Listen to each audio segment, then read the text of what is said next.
আমাদের chief justice Dushyant দাকে বলেছে বাপি বাড়ি যা, ধমকে চমকে বসিয়ে দিয়েছে যে আপনি আইনের কথা বলতে এসছে, আইনের কথা বলেন, এই ধরনের কথা আপনি বলবেন না, বসুন বলে একদম ধমকে চমকে দিয়েছে। যখন দুষ্যন্ত রায় বারবার বলছেন উনি পলিটিক্স করেছেন, উনি পলিটিক্সে জয়েন করেছেন, তখন চিফ জাস্টিস বলেছে যাই করে থাকুক এখন আমাদের কাছে প্রত্যেক নথি আছে, তাই এই বিষয়ে আপনি একটা কথা বলবেন না উনি কি করেছেন না করেছেন, নথি এখন আমাদের কাছে আছে, সমস্তটা পরিষ্কার হয়ে গেছে কি হয়েছে কি হয়নি। শুনুন, সুপ্রিম কোর্টে কালকে রাজ্য সরকার স্বীকার করে নিয়েছে বিশাল পরিমাণ দুর্নীতি হয়েছে। আমার দায়িত্ব না, বা যে মামলা করেছে তার দায়িত্ব না যে কে যোগ্য কে অযোগ্য তালিকাটা দিতে। এর দায়িত্বটা কার? দায়িত্বটা হলো স্কুল সার্ভিস কমিশন। তারা অযোগ্যর তালিকাটা বাদ দিক, তারা তো এইটুকুনি জানবে যে কারা যোগ্য, কাদের থেকে ওরা টাকা না নিয়ে চাকরি দিয়েছে, না ওরা মনে করছে সবাই টাকা দিয়ে চাকরি দিয়েছে। কারা যোগ্যভাবে চাকরি পেয়েছে সেই তালিকা কেন সুপ্রিম কোর্টে দিতে পারলো না এসএসসি? আজকে এসএসসি বলছে 5,000, বোর্ড বলছে 4,000, বা সিবিআই বলছে 6,000। যেসব লোকেরা, তৃণমূলের লোকেরা টাকা নিয়ে চাকরি দিয়ে, তাদের বাড়িতে তো আজকে গিয়ে হামলা হতো, তখন দেখা যেত হয়তো পুরো ক্যাবিনেটটাই জেলের ভেতরে ঢুকে যেত, যেটা দেবাংশু বসাক সাহেব অর্ডার দিয়েছে। তাই জন্যই চাইছেন পুরোটা বাতিল হোক, তাহলে করে আর কোনো অসুবিধা হবে না।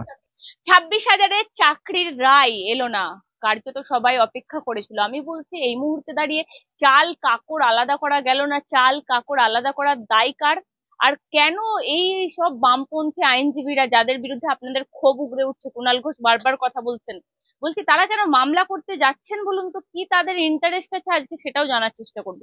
বলছি সুদীপ্ত দা, একটা জিনিস জিজ্ঞাসা করবো, বলছি কেন চাল কাকড় আলাদা করা গেল না, রায়টা কেন এলো না? দেখুন, রায়টা এলো না কারণ এত বড় মামলা, পুরো সব পক্ষ বলেছে, প্রায় যারা সুপ্রিম কোর্টের যত সিনিয়র অ্যাডভোকেট হয় সবাই বলেছে, এখান থেকে নয়, আমি, বিক্রম, বিকাশবাবু এরা তিনজন বলেছে, কিন্তু রাউফ রহিম এনারা বলেছেন, কিন্তু ম্যাক্সিমামই তো ওনাদের পক্ষে বলেছে। অনেক বড় অনেক কিছু লিখতে হবে, তাই হয়তো আমরা দেখেছিলাম ডিভিশন বেঞ্চের ক্ষেত্রেও শুনানির পরে কিছুদিন জজ সাহেব সময় নিয়েছিলেন রায় দিতে, এখানেও হয়তো সেই সময় নেবেন, তাই জন্য রায়টা আছে। কিন্তু আপনি যে প্রশ্নটা করলেন কেন আলাদা করা গেল না, তার কারণ হলো একটাই, ছোট্ট উত্তর, এটা কোনো রকেট সায়েন্স না। সরকার, রাজ্য সরকার আর স্কুল সার্ভিস কমিশন চায়নি যে সেগ্রিগেট করা হোক। কেন আপনাকে আমি বলছি, দেখুন, মামলাকারী যে মামলা করেছে তার অভিযোগ কি দুর্নীতি হয়েছে, আমি তার হয়ে মামলা করেছি, আমার দায়িত্ব না, বা যে মামলা করেছে তার দায়িত্ব না যে কে যোগ্য কে অযোগ্য তালিকাটা দিতে। এর দায়িত্বটা কার? দায়িত্বটা হলো স্কুল সার্ভিস কমিশনের। কারণ স্কুল সার্ভিস কমিশন পরীক্ষা নিয়েছে, স্কুল সার্ভিস কমিশন রেকমেন্ডেশন দিয়েছে। তারা অযোগ্যর তালিকাটা বাদ দিক, তারা তো এইটুকুনি জানবে যে কারা যোগ্য, কাদের থেকে ওরা টাকা না নিয়ে চাকরি দিয়েছে, না ওরা মনে করছে সবাই টাকা দিয়ে চাকরি দিয়েছে। এই তালিকা আজ অব্দি সুপ্রিম কোর্টে দিতে পারলো না। সেটাও যে তালিকা দিয়েছে সেটা তো অযোগ্যদের তালিকা। আমি এখানে কি, ভালো করে বুঝুন আমি কি বলছি, আমি বলছি যোগ্যের তালিকা, কারা যোগ্যভাবে চাকরি পেয়েছে সেই তালিকা কেন সুপ্রিম কোর্টে দিতে পারলো না এসএসসি? কিন্তু দা, অযোগ্যের তালিকা দিয়ে দিচ্ছে, তার মানে বাদ বাকি যোগ্য? না, এখানেই তো ইস্যু। আজকে এসএসসি বলছে 5,000, বোর্ড বলছে 4,000, বা সিবিআই বলছে 6,000, কিন্তু আমরা যেটা তালিকা জমা দিয়েছি সেই তালিকায় আমরা কিন্তু আমাদের মন গড়া না, আমরা বলেছি, তা আমরা তো মন গড়া বলতাম 26,000ই বাতিল বা 25,000ই দুর্নীতি। আমরা বলেছি এসএসসির বিভিন্ন যে হলফনামা ফাইল করেছে ডিভিশন বেঞ্চে আর সুপ্রিম কোর্টে, সেখান থেকে দেখা গেছে আপাতত 10,750 জন বেআইনিভাবে নিয়োগ পেয়েছে। আর এই আপাতত কথাটাও আমরা বলছি না, এই আপাতত কথাটাও এসএসসি বলছে যে আপাতত আমরা এটা আইডেন্টিফাই করতে পেরেছি, তার মানে আরো অনেক বেআইনি আছে। কোথায় দিচ্ছে এসএসসি সেই লিস্ট? চেপে যাচ্ছে, একদমই চেপে যাচ্ছে। তার ইন্টেনশনটাই হলো কোনোভাবে যদি যারা বেআইনি ভাবে চাকরি পেয়েছে তাদের চাকরিটা আটকানো যায়। আর আরেকটা জিনিস দাঁড়ান, আরেকটা জিনিস শুনুন, এসএসসি কেন চাইছে না বলুন তো সেগ্রিগেশন হোক? সেগ্রিগেশন যদি হয় চাকরিটা কাদের বাদ যাবে? যারা দুর্নীতি করে চাকরি পেয়েছে তারা চাকরি বাদ যাবে, টাকা দিয়ে চাকরি পেয়ে তাদের চাকরি বাদ যাবে, যারা চাকরি চুরি করেছে তাদের চাকরি বাদ যাবে। তাহলে তো সেই লোকগুলো গিয়ে হামলা করবে যাদেরকে টাকা দিয়েছে। তাই জন্য এসএসসি চাইছে যদি বাদই যায় পুরোটা যাক, আমরা বলতে পারবো দেখুন পুরোটা বাদ গেছে আবার করে পরীক্ষা হচ্ছে। এটা হলো আসল কারণ যে জন্য এসএসসি চাইছে না সেগ্রিগেশন হোক। কারণ সুপ্রিম কোর্টে কালকে রাজ্য সরকার স্বীকার করে নিয়েছে বিশাল পরিমাণ দুর্নীতি হয়েছে। আর এসএসসি স্বীকার করেছে সিবিআইর যে তথ্য দিয়েছে আমরা সেগুলো মেনে নিচ্ছি। এরপরে আর কি থাকে? এরপরে একটুকু লজ্জাও যদি থাকতো না, তাহলেই কিন্তু সঙ্গে সঙ্গে সরকার নিজে এসে বলতো দুর্নীতি হয়েছে, আমরা নিজেরাই বাতিল করে প্রথম থেকে করছি, যদি ন্যূনতম লজ্জা থাকতো। আমি বলছি না, আপনি লাইভ স্ট্রিমিং দেখুন। রাজ্য সরকারের উকিল স্বীকার করছে যে হ্যাঁ, ওয়াইড স্প্রেড ইললিগালিটি হয়েছে। আর এসএসসি বলছে সিবিআই রিপোর্টকে আমরা মান্যতা দিচ্ছি। সেটা করলো কারা? সেটা বললো না যে দুর্নীতি হয়েছে, দুর্নীতি করেছে আমাদেরই সরকার, সেটা কি বলেছে? দেখুন, তার জন্যই তো ক্যাবিনেটের উপর ইনভেস্টিগেশনটা দিয়েছে। আর এটা বলার দরকার কি ইলিগালিটা করেছে কে? আপনি গিয়ে স্কুল সার্ভিস কমিশনে তো বেআইনি করতে পারবেন না, আমি গিয়ে তো করতে পারবো না। যারা ওখানে দায়িত্বে আছে তারা করতে পারবে, মন্ত্রী করতে পারবে, মন্ত্রীর ওপরে কে আছে, ক্যাবিনেটের ওপরে যে আছে প্রধান সে করতে পারবে, স্কুল সার্ভিস কমিশনের চেয়ারম্যান করতে পারবে, তারাই করেছে। আবার কি, এটা তো নর্মাল ব্যাপার। কালকে অভিজিৎ গঙ্গোপাধ্যায়ের নাম বলে কার্যত বলা হয়েছে যে তিনি যেহেতু রাজনৈতিক উদ্দেশ্য নিয়ে ছিলেন, সেজন্যই হয়তো এই রায় দিয়েছেন। তার কথা বলে ধমক খেয়েছে তো প্রধান বিচারপতি।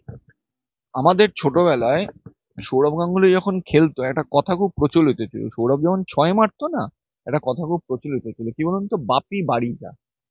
ঠিক আছে, ছয়গুলো যখন মারতো স্টেপ আউট করে লেফট হ্যান্ড স্পিনারকে, ওটা বলা হতো বাপি বাড়ি যা। ঠিক সেই ইঙ্গিতেই আমাদের চিফ জাস্টিস দুষ্যন্ত দাসকে বলেছে বাপি বাড়ি যা, ধমকে চমকে বসিয়ে দিয়েছে যে আপনি আইনের কথা বলতে এসছে, আইনের কথা বলেন, এই ধরনের কথা আপনি বলবেন না, বসুন বলে একদম ধমকে চমকে দিয়েছে। আর এই ধরনের কথা কখন লোককে বলতে হয় বলুন তো? যখন জানে, উইথ অল ডিউ রেসপেক্ট উনি একজন সিনিয়র অ্যাডভোকেট, তাও বলছি, যখন উনি বুঝে গেছেন যে আইনের কথা বলে আমি কোনোভাবে আর কিছু করতে পারছি না, তখনই এই ধরনের উল্টোপাল্টা কথা বলতে আছে। তো দা এবং তাহলে আরেকটা কথা আমি বলছি, যখন দুষ্যন্ত রায় বারবার বলছেন উনি পলিটিক্স করেছেন, উনি পলিটিক্সে জয়েন করেছেন, তখন চিফ জাস্টিস বলেছে যাই করে থাকুক এখন আমাদের কাছে প্রত্যেক নথি আছে, তাই এই বিষয়ে আপনি একটা কথা বলবেন না উনি কি করেছেন না করেছেন, নথি এখন আমাদের কাছে আছে, সমস্তটা পরিষ্কার হয়ে গেছে কি হয়েছে কি হয়নি। একটা জিনিস সুদীপ্ত দা আমি জিজ্ঞাসা করবো, তাহলে 26,000-এর ভবিষ্যৎ ঝুলেই রইলো? প্যানেল কি বাতিলের পথে? কি কি মনে হলো? আপনি তো এতদিন ধরে দেখুন, এই বিষয়টাকে নিয়ে মামলা করছেন, আপনার এই আইনজীবী অভিজ্ঞতা দিয়ে কি মনে হচ্ছে দাদা? দেখুন, আমরা সত্যিকারের আশা করেছিলাম বা চেয়েও ছিলাম যে যদি এসএসসি বা রাজ্য সরকার একটা তালিকা দিয়ে বলতো যে আমি হলফনামা দিয়ে বলছি এর বাইরে একটা অযোগ্য নেই, বা এরাই হলো যোগ্য, যে কোনো একটা যদি বলতো, তাহলে কিন্তু এই সলিউশনটা একটা হতো। সত্যি কিছু যোগ্য হয়তো আছে, তারা হয়তো তাদের চাকরিটা হয়তো হারাতো না, বা যারা এই দুর্নীতির জন্য চাকরি পায়নি তারাও হয়তো চাকরিটা পেতে পারতো। আজকে রাজ্য সরকারের এসএসসির যে অ্যাটিচিউড, তাতে এই হিয়ারিং এর পর অ্যাটলিস্ট আমার যে ধারণা, ভুল হতে পারে, বা আমার ধারণা হলো পুরো প্যানেলটাই বাতিল হবে এবং নতুন করে পরীক্ষা হবে, মানে হাইকোর্ট যে রায় দিয়েছে সেই রায় বহাল থাকবে। করে পরীক্ষা হবে তার মানে তো যোগ্যরা ফাঁদে পড়ছে কার্যত। আমি বলছি নতুন করে পরীক্ষায় আবার যদি সুযোগ না পাই যারা সুযোগ পেয়েছিলেন, তাহলে অনেকটা বছর গড়িয়ে গেছে তাদের ক্ষেত্রে। তো তাদের ক্ষেত্রে তো চরম অসুবিধার মানে সৃষ্টি হবে এই সরকারের মানে ব্যর্থতার কারণে। দেখুন, সেটা হবে, সেটা তো অস্বীকার করে লাভ নেই, কিন্তু আমার বিশ্বাস যারা সত্যি তাদের মেধার ভিত্তিতে পেয়েছে তারা এবার পরীক্ষা হলেও তারা পাবে, এটা আমার বিশ্বাস। আর এই সিচুয়েশনের জন্য কিন্তু পুরোপুরি দায়ী আমি আপনাকে বলছি রাজ্য সরকার এবং এসএসসি। আপনি বলুন তো, মুখ্যমন্ত্রী সবার সঙ্গে দেখা করতে পারছেন, সবকিছু করছেন, এই যে যারা যোগ্য প্রার্থী বলে এদের দাবি করছেন, তারা কালীঘাটে গেছিল মুখ্যমন্ত্রীর সঙ্গে দেখা করে, তাদের আবেদন কি ছিল? যে আমরা দেখা করে আমরা একটা তালিকা আপনাকে অনুরোধ করব যে আমাদের যোগ্যের তালিকাটা আপনি কোর্টে দিন। মুখ্যমন্ত্রী জবাবে কি বলল? পুলিশ দিয়ে তাদের মারধর করালো, জেলে পুরলো, প্রিজন ভ্যানে তুললো। কেন? মুখ্যমন্ত্রী একবার দেখা করলে অসুবিধা কি ছিল? মুখ্যমন্ত্রীর যদি ইন্টেনশন থাকতো যে আমি যোগ্যদের চাকরি বাঁচাবো, তাহলে প্রবলেমটা কোথায় ছিল? কেন তাদের সঙ্গে দেখা করলেন? দেখা করে ক্ষতি তো কিছু হতো না, তারা তাদের একটা তালিকা দিত যে দেখুন আমরা এই এতজন যোগ্য, সে তালিকাটা সুপ্রিম কোর্টে পেশ করতে পারতো, তাহলে তো কিছু হতে পারতো। মুখ্যমন্ত্রী দেখা করলেন না কেন? কারণ তার ইন্টেনশনটা হলো আমি চাই না যে যোগ্যদের চাকরি বাঁচুক। তাই জন্য উনি অতিরিক্ত শূন্যপদ ক্রিয়েট করেছেন যাতে বেআইনি যারা চাকরি পেন তাদের চাকরি বাঁচুক। কারণ আবারও বলছি, যদি শুধুমাত্র অযোগ্যদের চাকরি যেত, যেসব লোকেরা, এই তৃণমূলের লোকেরা টাকা নিয়ে চাকরি দিয়ে, তাদের বাড়িতে তো আজকে গিয়ে হামলা হতো। তখন দেখা যেত হয়তো পুরো ক্যাবিনেটটাই জেলের ভেতরে ঢুকে যেত, যেটা দেবাংশু বসাক সাহেব অর্ডার দিয়েছে। তাই জন্যই চাইছেন পুরোটা বাতিল হোক, তাহলে করে আর কোনো অসুবিধা হবে না।